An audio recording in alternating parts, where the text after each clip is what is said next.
101.5 Costa Rica Radio presenta. En un movimiento realmente grandioso porque hubo muertos. Las voces del pasado en el presente. El primer momento en que piso tierras de América Central. Esto es El Hilo de la Historia. Aquí, en el estadio de Génova, Juan Callazo, Costa Rica. Buenas noches, bienvenidos y bienvenidas a un episodio más de El Hilo de la Historia, una coproducción de esta emisora y el Centro de Investigaciones Históricas de América Central, CIAC. Yo soy Seidy Salas y esta noche queremos hablar de un proceso interesantísimo y que nos recuerda que muchos momentos de nuestro pasado no pueden explicarse solo con una lente nacionalista y que debemos recurrir a otros países, Europa, Asia y por supuesto nuestra América Latina. Uno de esos procesos es el consumo cultural. Música, obras artísticas y la gran pantalla serían imposibles de explicar sin tomar en consideración la influencia cultural de otras regiones. Y esta noche queremos hablar de México, ese país que nos ha regalado tantos productos culturales que seguimos consumiendo en la actualidad. Para hablar del cine mexicano en particular, que nos llegó a la Costa Rica en la primera mitad del siglo XX, hemos invitado al investigador Marco Vinicio Calderón Blanco, especialista en el intercambio económico, cultural y educativo de Costa Rica con México, y quien recientemente desarrolló una investigación al respecto. Bienvenido, Marco, ¿cómo estás? Buenas noches, Seidy, muchísimas gracias por el espacio. Bueno, además del conocimiento de Marco Vinicio, él vivió algún tiempo becado en la Ciudad de México mientras hacía su investigación y allí se convirtió en un experto en los archivos mexicanos y es un guía privilegiado para conducirnos hoy en este hilo de la historia. Entonces, Marco Vinicio o Vinicio? Vinicio. Mejor, para sentirnos en confianza. Ok. Antes de empezar con nuestra entrevista, ¿ustedes sabían que el cine mexicano de la primera mitad del siglo XX no solamente se quedó en la pantalla grande, sino que nos heredó una frase que nos caracteriza nacional e internacionalmente? Escuchemos la historia del Pura Vida en este micro. No manches, güey. Ay, ¿por qué siempre tienen que imitar a los mexicanos? Mejor ser originales y hablar como ticos, con el vos y el mae y el Pura Vida. Originales como ticos. La cultura mexicana ha influido muchísimo en nuestro país, no solo hoy en día con las novelas y la música, sino también con el cine. Tanto así que la frase tica por excelencia nos la regaló el cine mexicano. 1956. Durante 2 semanas, las carteleras de nuestro país proyectaron la película interpretada por el mexicano Antonio Espino y Mora, en el que un hombre es expulsado de su pueblo por tener muy mala suerte. Pero él siempre es muy optimista y todo lo describe con una frase que se nos hace muy conocida. Muchas gracias. Es usted muy amable y es usted pura vida. Así nació el Pura Vida en México, en la película del mismo nombre, para describir a todo aquello bueno y bonito. Solo 2 semanas en cartelera bastaron para que algunos círculos en Costa Rica empezaran a reproducir la frase. Ya para mediados de los años 90, el Pura Vida costarricense había mutado. Pasó de describir solo lo bueno y bonito para también significar saludos y despedidas, para dar las gracias, mostrar admiración o hasta ser sarcásticos. Hoy podemos decir que el Pura Vida es una marca grupal comunitaria propia de los y las costarricenses. ¡Pura vida! ¡Pura vida! ¡Pura vida! Es la frase con la que nos reconocemos en el resto del mundo y la que muestra nuestra forma de ver la vida. Y eso se lo debemos al cine mexicano. Para conocer más hechos relevantes, escucha las voces del pasado en el presente en El Hilo de la Historia. Todos los jueves a las 9:30 de la noche por 101.5 Costa Rica Radio. Vinicio, contanos cómo surgió tu interés en investigar este tema. Bueno, el tema en concreto del cine fue algo que el interés se me terminó de cuajar cuando estaba en México. Resulta que yo estaba en el archivo de la Secretaría de Relaciones Exteriores y comencé a encontrar expedientes, comencé a encontrar reportes de los delegados mexicanos, en este caso de Costa Rica, que enviaba a México. Y tenía información sumamente relevante del cine específicamente. Y de ahí justifiqué, ya en mi trabajo de tesis de maestría, cómo meter el ámbito cultural, ¿verdad? Porque yo trato también el tema educativo, que se engloba dentro de la diplomacia cultural. Pero ahí justifiqué por qué el cine en este caso también es relevante en esa relación entre México y Centroamérica, en términos más amplios. Particularmente yo también he desarrollado una afinidad por el cine latinoamericano, gracias a un amigo, ¿verdad? Que lo saludo, extiendo un saludo a Marco Méndez, y pues no dudé ni un segundo también en adentrarme en este tema, ¿verdad? Te atrapó, te encontraste en los archivos y dijiste, aquí hay material de investigación. ¿De qué periodo histórico estamos hablando? Sí, partimos de 1917 específicamente por el impacto que generó la Constitución mexicana de ese año, que estipuló la Constitución mexicana, el de gobierno mexicano en ese año, y se finaliza en 1939 porque ahí inicia la Segunda Guerra Mundial y la relación de México con Estados Unidos, así como de México con Latinoamérica, tiene un cambio.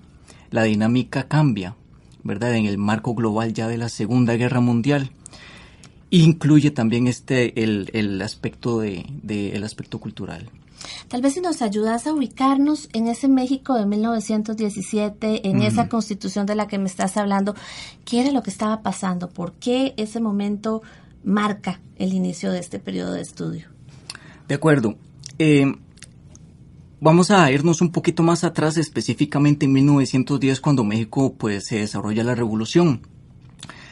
Llega al poder pues Madero, luego es derrocado por Victoriano Huerta en 1913.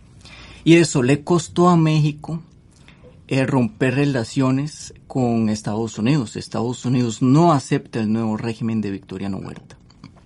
Y ahí la relación es muy tensa. Esta tensión se agudiza cuando llega Venustiano Carranza al gobierno como gobierno mexicano constitucional, estipula la Constitución de 1917, la cual dice en su artículo 27 que las propiedades petroleras, así como los recursos del subsuelo, se nacionalizan.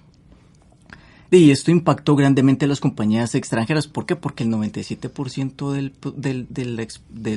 tratamiento, el tratamiento energético, digamos, petrolero, era dominado por las compañías extranjeras, en su mayoría estadounidenses. Y aquí la tensión se agudiza. Entonces aquí es donde hay un parteaguas, digámoslo así. Estados Unidos, para presionar a México con respecto a ese artículo y otros, ¿verdad?, trata de aislar a México internacionalmente. Y dentro de esos intentos de Estados Unidos por aislar a México internacionalmente está iniciativas culturales. Y uno de esos aspectos se ve a través del cine. Y aquí es la relevancia, aquí es donde se puede establecer. Donde se unen los dos elementos. Que además esta historia de Estados Unidos tratando de aislar a un país que no le gustan sus políticas suena tan cotidiana, ¿verdad? Todavía. Exactamente. Entonces, háblanos más de esa relación entre la expropiación petrolera y la industria cultural. Sí. Resulta que pues ya Estados Unidos estaba, la industria del cine estadounidense estaba entrando en un proceso de evolución. Ya no se quería tanto producir cortometrajes, sino que los adelantos tecnológicos daban para que se produjeran largometrajes. Pero habían conflictos de intereses. Entonces, llega la industria, en este periodo de 1917, llegan los representantes de las industrias petroleras, se acercan a estas firmas cinematográficas, estamos hablando de Fox, Paramount, Universal, y les propone pues apoyarlos, patrocinarlos, pero tienen que producir películas que denigren la imagen de México para poder distribuirlas en el exterior.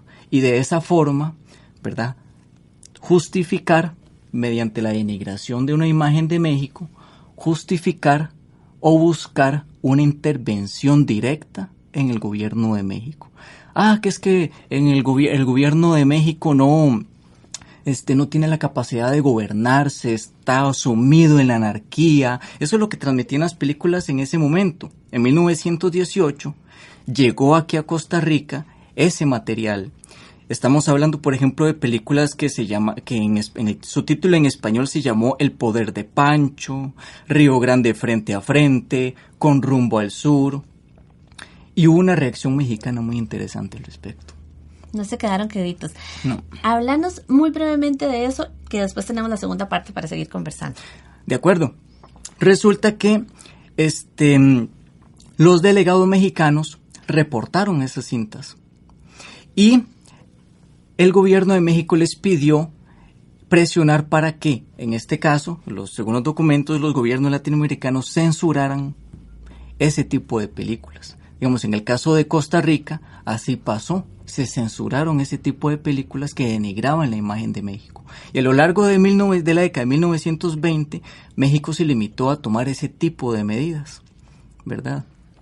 Vinicio, nos estabas contando de cómo fue una reacción a una serie de medidas políticas y económicas, y nos decías que los esfuerzos diplomáticos de México eran para bloquear estas cintas denigrantes que venían de Estados Unidos, pero reaccionan también luego produciendo. Tal vez si pegamos un salto a la década de los 30 y nos empezás a contar cómo fue que entonces empieza esta producción del cine mexicano.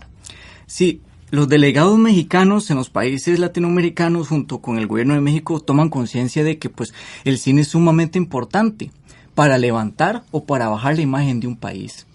Y deciden desviar fondos para apoyar su industria cinematográfica.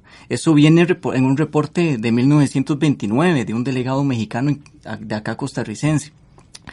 Y así es como a partir de 1930 México comienza a producir películas. Digamos, en números concretos, México es el mayor productor de películas latinoamericanos de 1930 a 1939, con un total de 243, ¿verdad?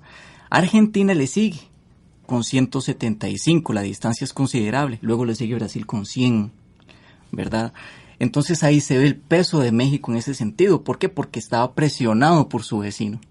Y tenían el deber de, pues, meterle al cine, digamos. ¿Y cómo nos llega ese cine a Costa Rica? ¿Cómo lo recibía la gente? ¿En dónde se proyectaba?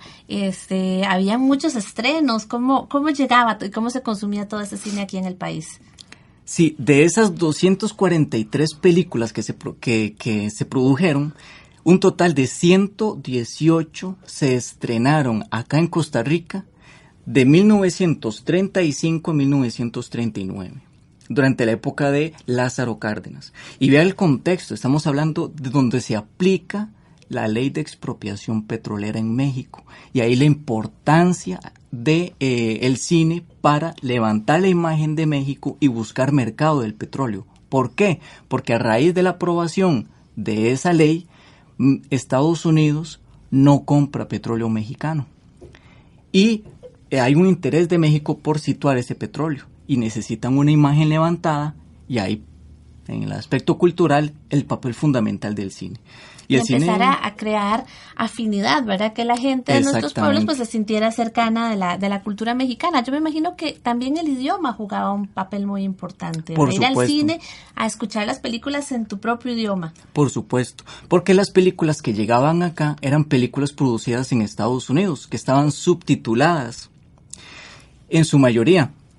Y pues había un porcentaje de la población que no sabían leer ni escribir. Al llegar una película pues en su idioma, ¿verdad?, que en español, pues eso fue un éxito. En 1937 pues el delegado mexicano que estaba acá en Costa Rica envió una carta diciendo: el cine mexicano está siendo un éxito en este país y necesitamos perfeccionar su distribución, aprovechando que en el 36 el circuito Raventós, que ahí fue donde se proyectaron la mayoría de los estrenos, firmó un contrato con la distribuidora hispano-mexicana, que era la que encargaba de traer las películas acá a Costa Rica. Y vos hablaste en tus estudios de algo que llamas el Hollywood hispano, que era Sí. también como esto con lo que competía el cine mexicano. Contanos. Surgió una competencia en el término de cine. Por un lado estaba generando impacto el cine mexicano, ¿verdad? Iba mucha gente, luego se proyectaba a otras salas de cine porque eran más baratos, el tiquete.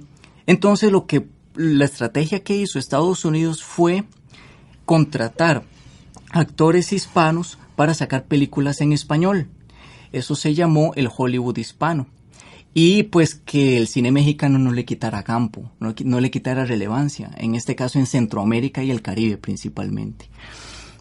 Era todo un campo de disputa. Exactamente.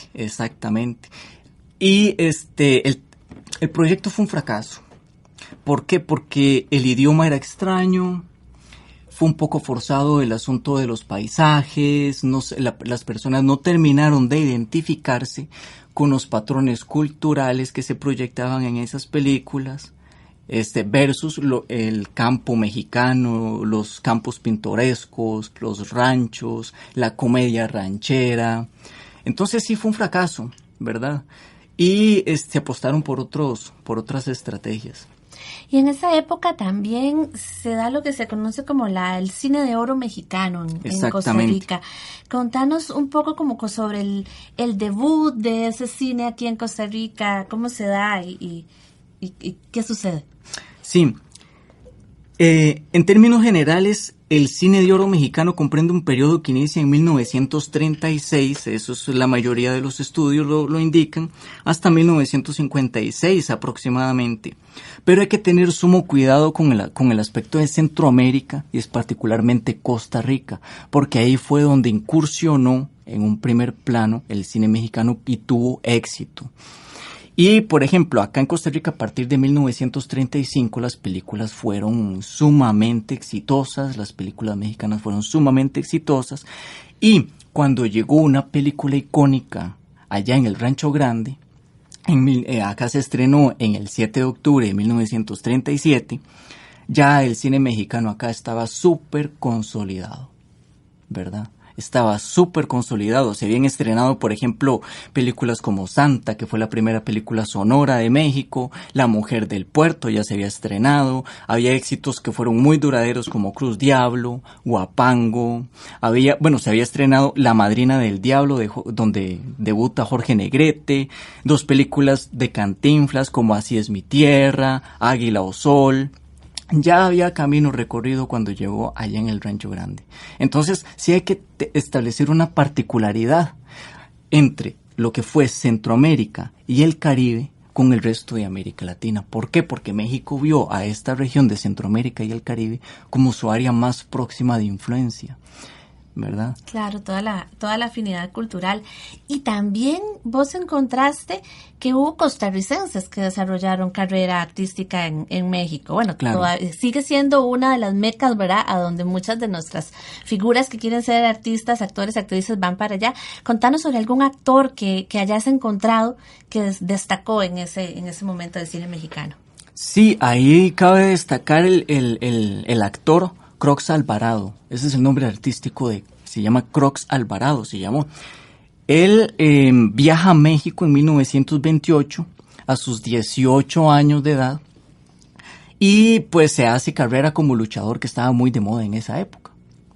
Conoce a Jorge Negrete, el cual lo motiva a meterse al cine, en un campo en el que necesitaban actores. La industria mexicana necesitaba actores y tiene papeles menores en que comparten películas con Jorge Negrete.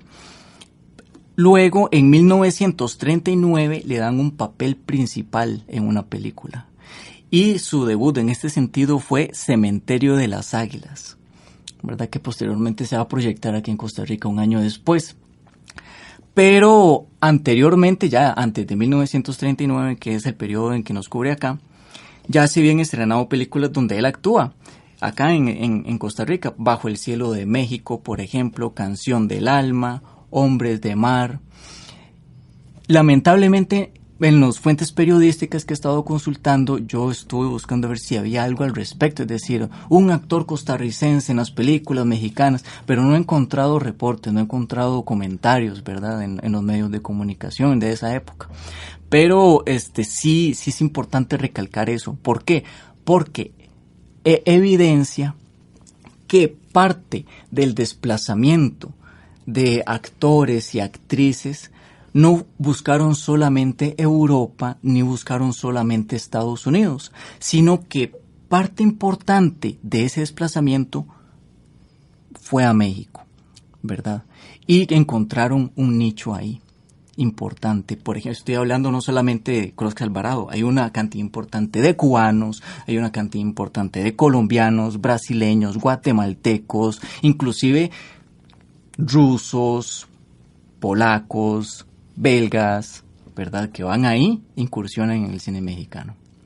Y además de toda esta conversación, ¿verdad?, me pongo mucho a pensar en cómo ese contacto con la cultura mexicana, con el cine mexicano, pues ha marcado esta afinidad tan grande que sigue teniendo nuestro país con la cultura, con la música, con los actores y las actrices mexicanas. Siempre, Vinicio, en el hilo de la historia, cuando ya estamos cerrando, a mí me gusta hacer una reflexión de presente. Y bueno, a vos que te gusta el cine y que has estudiado tanto estas relaciones entre culturales, ¿cómo ves la influencia del cine latinoamericano, la importancia del cine mexicano en nuestra Costa Rica de hoy?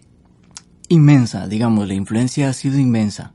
Es decir, si nos situamos en la época, el interés del gobierno mexicano en esa época era complementario a lo económico, pero si se comparan los resultados, digamos, el aspecto cultural fue enorme, el impacto cultural fue enorme, digamos, no solamente en el lenguaje, en las comidas, en por ejemplo, esta tradición de llevarle un mariachi que a la pareja o a la mamá, pues viene precisamente de esta cultura ranchera de las películas de esta época, ¿verdad? Entonces ha sido enorme, y no solamente el cine mexicano, por ejemplo, acá llegó cine cubano, acá llegó cine argentino, el impacto del bolero, el impacto del tango también son temas, ¿verdad?, que están por estudiarse.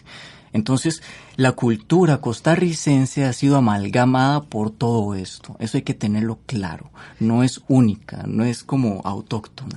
Bueno, eso es riquísimo porque nos ayuda a entender todo este mosaico que somos y esta diversidad cultural en la que vivimos. ¿Dónde se puede encontrar tu estudio? ¿Dónde se puede leer? Sí, es una tesis de maestría que tengo en proceso de publicación, precisamente un artículo que detalla este asunto del cine mexicano que estaré divulgando posteriormente. Y por el momento lo que sí se cuenta es la tesis de maestría, ¿verdad? Bueno, vamos a poner en nuestro sitio de Facebook también las coordenadas para encontrarla. Uh-huh. El tiempo es implacable en este programa de radio y ya se nos ha ido. Muchísimas gracias, Vinicio, por acompañarnos. No, a ustedes, muchísimas gracias. No podemos despedirnos sin agradecerles su sintonía y sin recordarles que El Hilo de la Historia es un podcast que pueden consultar y descargar en la página del Centro de Investigaciones Históricas de América Central, y también pueden encontrarnos en las plataformas iVoox y Spotify con tan solo buscarnos con esas palabras con nuestro nombre, El Hilo de la Historia. Muchísimas gracias a don Marco también en los estudios del Sistema Radiofónico de la Universidad de Costa Rica por ayudarnos en esta grabación. Nos escuchamos la próxima semana.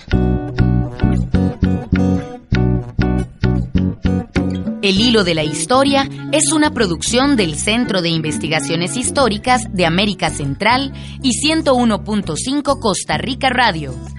El tema musical que nos acompaña es de Wilson Arroyo. Te esperamos el próximo jueves a las 7:30 de la noche y te invitamos a seguirnos por redes sociales.